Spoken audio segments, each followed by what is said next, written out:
see.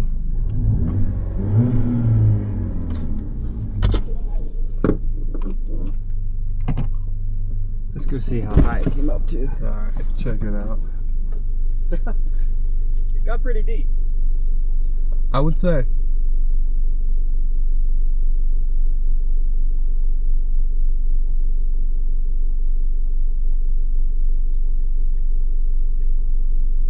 I think we're good.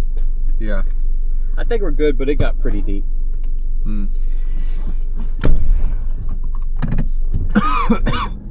But the car is still running, so it didn't get locked up. Indeed.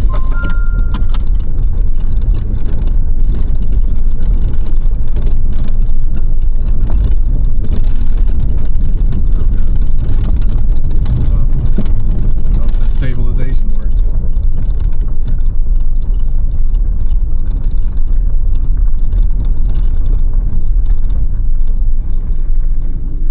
I wonder if I should go around to the right here.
That same little diesel Suzuki. Still running. Unless that's a different one. Looks like the same. Isuzu.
This first recording when I get down here to this bridge so we can go look at it.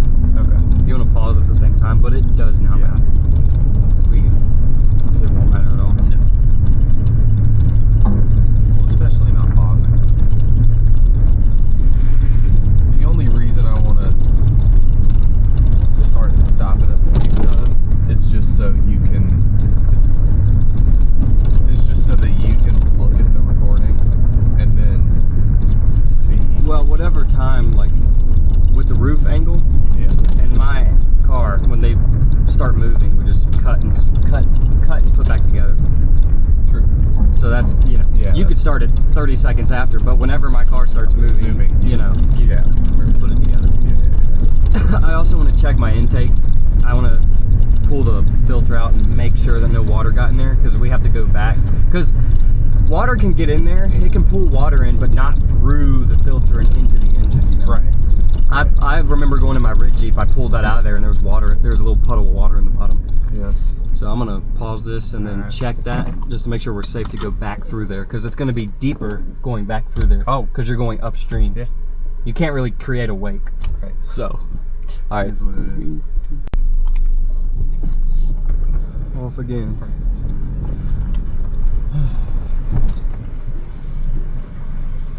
It's a cool little tunnel. Yeah. You never noticed that before? No, I did. I just couldn't. Well, you know another possibly bad think thing of what about you were building talking something in there about. What? is that there would be there'd definitely be bats in there. Probably. Yeah. That'd be everything in there. Yeah. Everything you don't want to see. Well, they re-gravelled this road. Remember Yeah. coming up through here and this would all rutted out. Oh yeah. I wonder about up here, because remember all the dips? They used to get full of water and mud, so kind of I hope they wonder did. why they did it on this route. Yeah, they fixed it. That kind of sucks. Yeah. It's probably to access like those power lines up there, or maybe your access Yeah. that tunnel or something. Oh, look at Plus it's that. long. Look at that. Oh, never mind. It looked like they were blocking the tracks. But that would have meant the tracks would have been closed down. And they cut the grass. There used to be a Toyota or something sitting right there. They took. See, that's the guy's cabin that I know. Oh. It's either that cabin or that one back there. Honestly, I don't know, but it's one of those Yeah. two.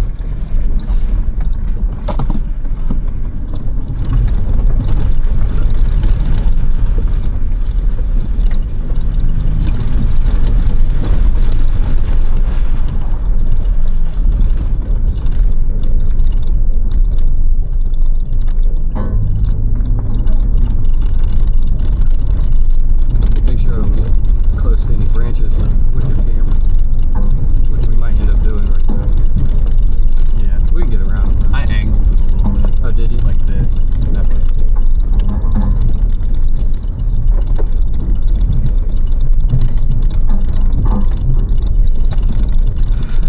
Yeah, the water is definitely higher than normal. Didn't you get stuck right here one time? Yeah, you kind of. Maybe a little stuck, but I wasn't. Yeah, you had to bump it to get out of there. Didn't have to have somebody pull me out like the one time. Yeah. Now this one's tricky. If you go straight, it gets deep. I mean, even when the water ain't up like this. So you remember I would go up to the. I go up the side here.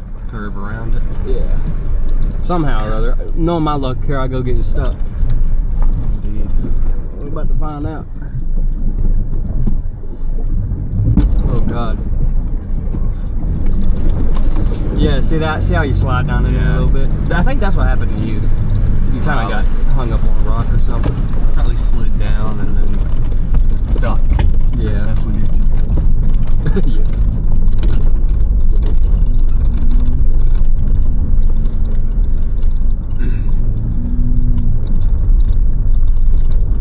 I drove up somewhere over here on the left. Time for a new belt. Oh, somewhere over on the left there's a split off, you remember? It might have been right there. Oh, I think it was. They cut it down. They cut everything down. See, I came through there one time and almost got hung up.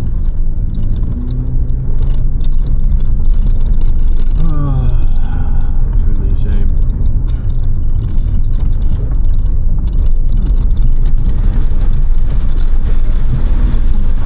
Those like Y-shaped trees, I feel like you could build something on those. Yeah. Oh, yeah. You work with the Y and just have two support beams coming back down. You know what I didn't think about? What? All this water being high and these mud puddles being full. Yeah. And my back tire back there bald. I might have to turn on four-wheel drive. Yeah. I never had to do it in that red Jeep. I might have to do it up here.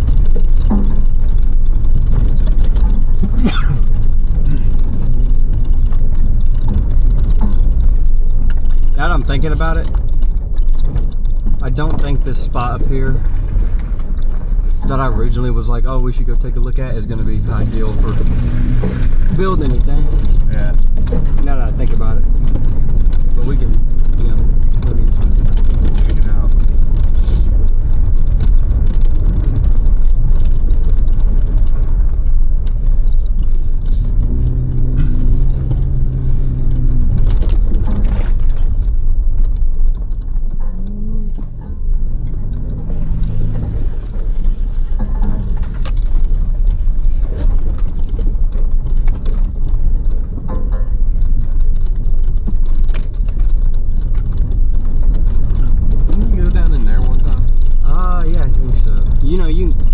if you had your truck, you'd probably go down there and come around.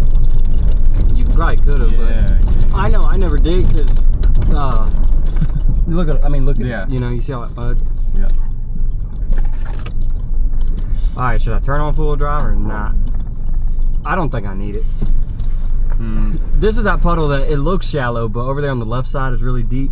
You remember when I went through it that one time and it went up on the hood and everything? Oh yeah. Matter of fact, I'm gonna turn it on. We've done it several times where it's gone up on the hood. Yeah.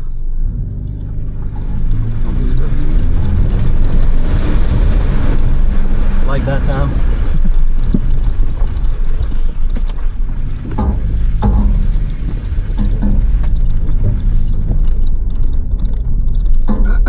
Man, I submerged my whole truck that one time. It looks like there was flame shooting out of it. What? Oh yeah. Yeah. Because you had them LEDs in there, the yellow like hazard lights or whatever they were, and they got water on them. They made the lights look like. And every single time I would show that to people, they'd be like, "Nah, it definitely caught fire." I thought it did. I've had to. When I watched it, Yeah. and I was like, like CJ, your truck got on fire.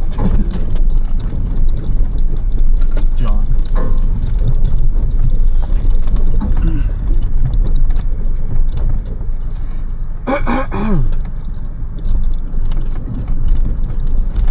See, this is the area I was thinking about, but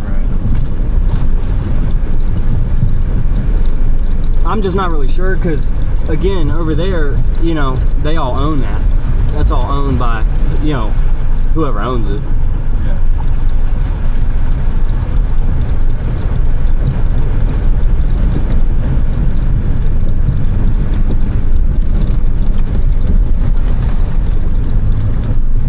Let's see.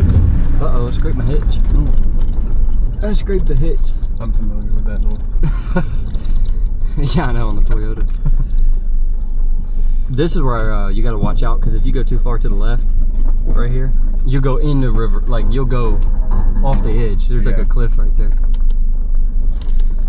Ask me how I know.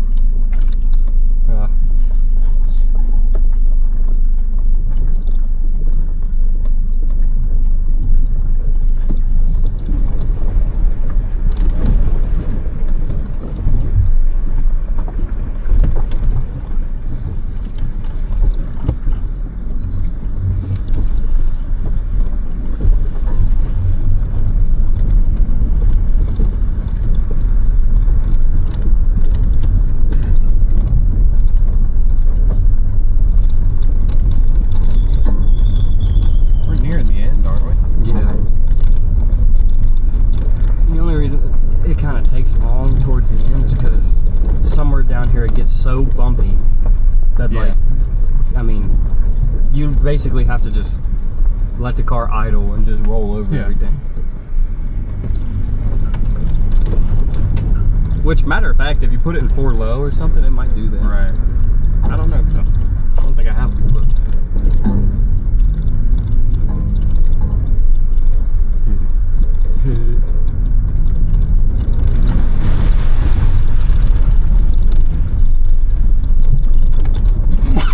I'm gonna have to wash it because I gotta go put those. I gotta go get that back tire put on tomorrow or something. If I go and do that, I need to do it because otherwise I'm gonna be driving with the spare. If you go that way, then it'll wash it off for you. Oh yeah. I am kind of worried about going back through that river. Yeah. Because I have to go upstream. So I mean, if I create a wake. A good enough of a wake to keep the weight, you know, keep it out in front of me and make the water right in front of the bumper shallow. Yeah. But I don't know how to do all that. I just plow through it. I mean, you want to go slow and just kind of build up your momentum. Yeah. And just go like, you know, kind of go slow. I don't know. It's so hard to tell if you're in the wake or out of the wake because you can't see. Yeah. You'll have to hang out the window for me. If it starts getting up there to that underneath the headlight, underneath the headlight, then you gotta tell me, be like, yo, back up. Are you sure you want to go backwards? We could just. Well, if you want to go, it might be longer if we go straight because we gotta go up to Goshen. Right. But then we just take 42 back down and then, you know. Indeed. Now this area I have to be careful on because right up there is where you'll bottom out. So I usually hug the left side, but there's a stick there now. So see like that, see how you come down? Look at it, there's nothing right there, right there. I tell you what you do. I believe this is where somebody bottomed out. Your truck? My truck, yeah. Yeah. See, I learned to go way over here on the left. And I'm gonna put it in 4-wheel drive just so it can climb a little bit better. Just let those, and you just kind of go up the center of the track right here. Yeah. Roll that window.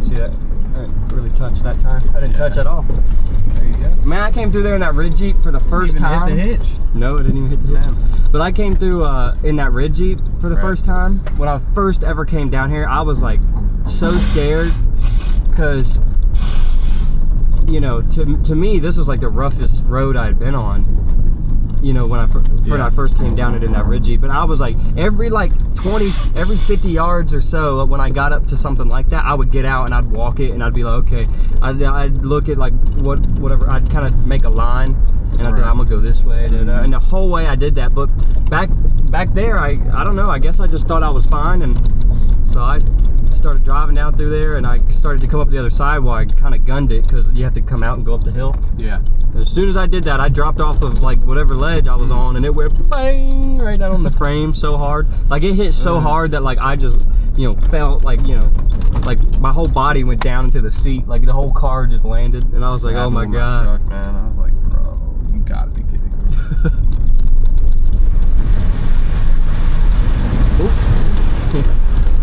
See, that's why I go to the side. If I'd have been in the middle, I probably would have bottomed out. See right here, this is where it gets all rocky.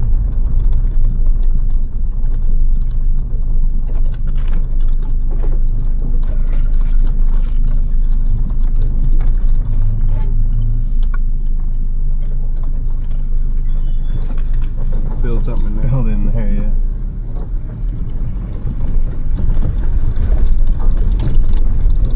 That's the spot.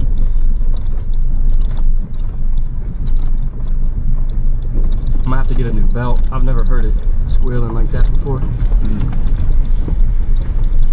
And I'm not looking forward to that because I changed that belt, or no, I changed the alternator on that other Jeep and it was a pain. You changed the belt too? No, I didn't change the belt. Thank God. Well, actually, no. It wouldn't have been that hard. I was already at when I took the alternator off, the belt. Matter of fact, I messed up, and when I took the alternator off, you know, you want to keep the belt on all the rest of the pulleys so you don't have to remap it and, you know, figure out how it goes back on. Right. You just pull it back over the alternator. But I didn't. Dropped it. Yeah, it fell off or whatever happened with it. And I had to, oh my God. I'd never been so frustrated with working on a car. I mean, you think you just open the hood, find out where the alternator's at, and then, you know, do whatever you got to do to get it off. But there was like, it was so narrow. It's so hard to get to. Yeah. I was so mad. I remember the last time I replaced a belt. Yeah, I think it was on my truck. Probably. That wasn't bad. Personally, sure I had a lot more room than you did. Dude, I hated working. Your Fiat. Yeah, Fiat. I hated it. I could, for life of me, I can't understand. Like, but you know how people say like, oh, they do that so you have to take it to the mechanic, and then, you know, so, you know, they make it hard so you got to take it to the mechanic, so you got to give them money and all that. I mean, I'm sure that's probably true, but when I look at some of that stuff, I'm like, well, okay, but how's a mechanic supposed to do that? Because I'm like, because I'm doing everything he's doing. Well, I mean, he's got to take the whole wheel well out and everything. He's got to do it. Oh, well, he's got better tools or whatever. I don't know. I'm like, either way, it's gonna be just as hard for him. Right.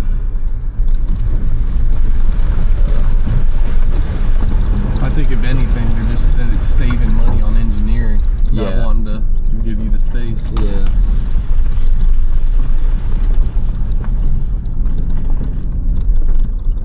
Well, you see it all the time when you look underneath a car, and the oil filters right there on top of the control arm or something. So then when you pull the filter off, you're, all this spilling oil all over the place. Yeah. So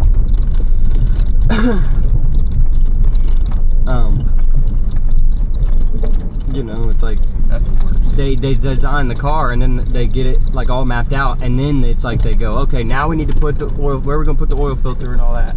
Yeah. Or it's like they design the car and then they take a motor that's in another Jeep or another BMW or another whatever, and they gonna put it in that model, but it just don't work fit for that's what it is. But they throw it in there anyway, and they're like, well, you can still get to it.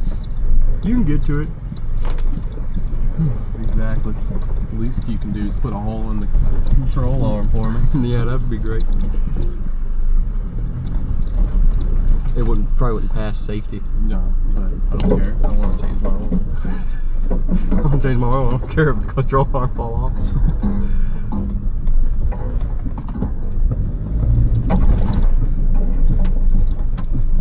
Oh, did that thing that snapped was that bungee cord? Did I show you that? Yeah. I put another one up there. Is it holding something, or you just? Yeah, it's holding. It's holding the arm on the jack that's on the side of the roof rack.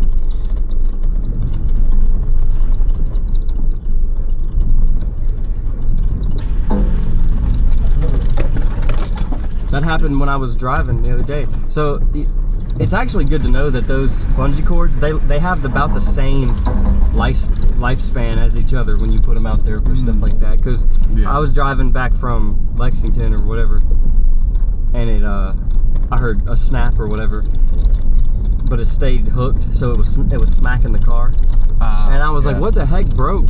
I was driving down the road, and I was like, something broke. Yeah. I thought it was underneath the car though. I was like looking all underneth the car. That's what it sounded like. It sounded like it was down here when it snapped. Yeah, and when that first one broke, I mean that's what I was all underneath it looking, trying to see what the heck broke. But then I stood up. Was that? Probably about a month ago, maybe 2.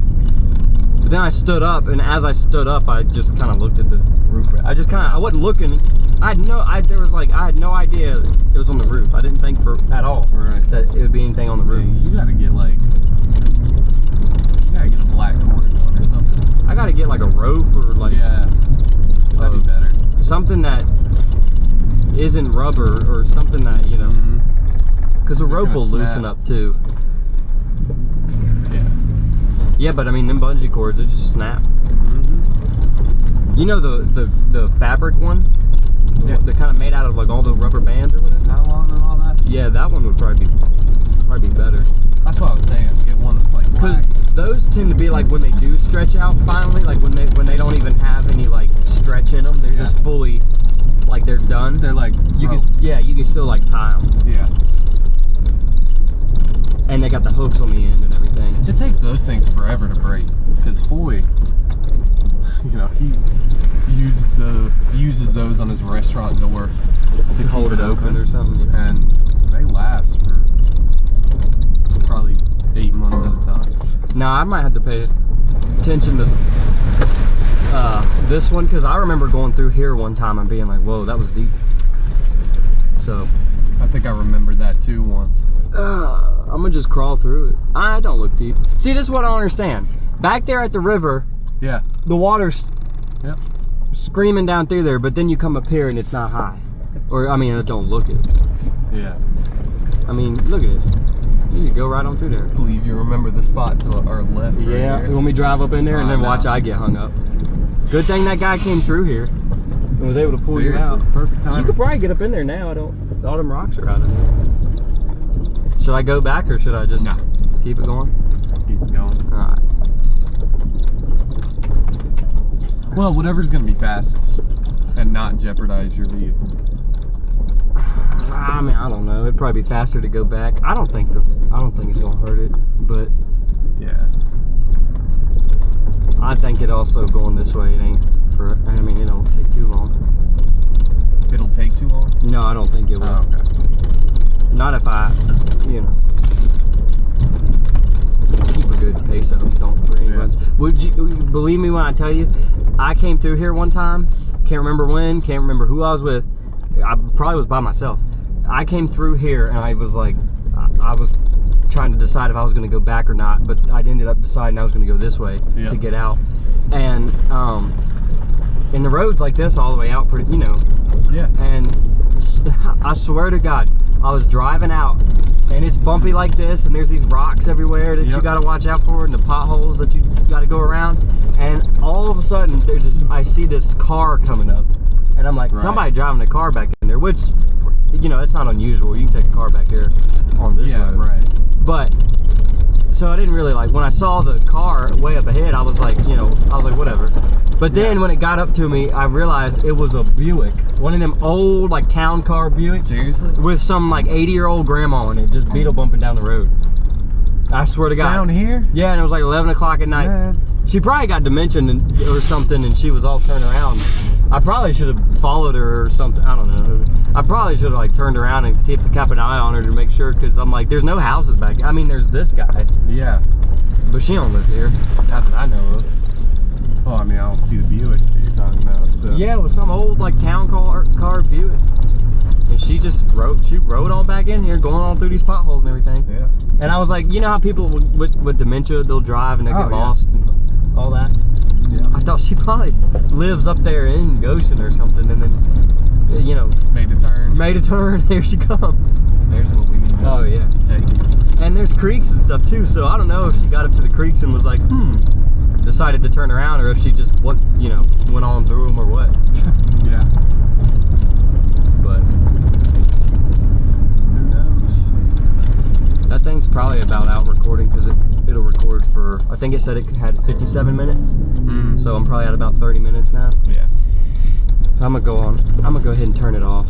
Okay. I'm gonna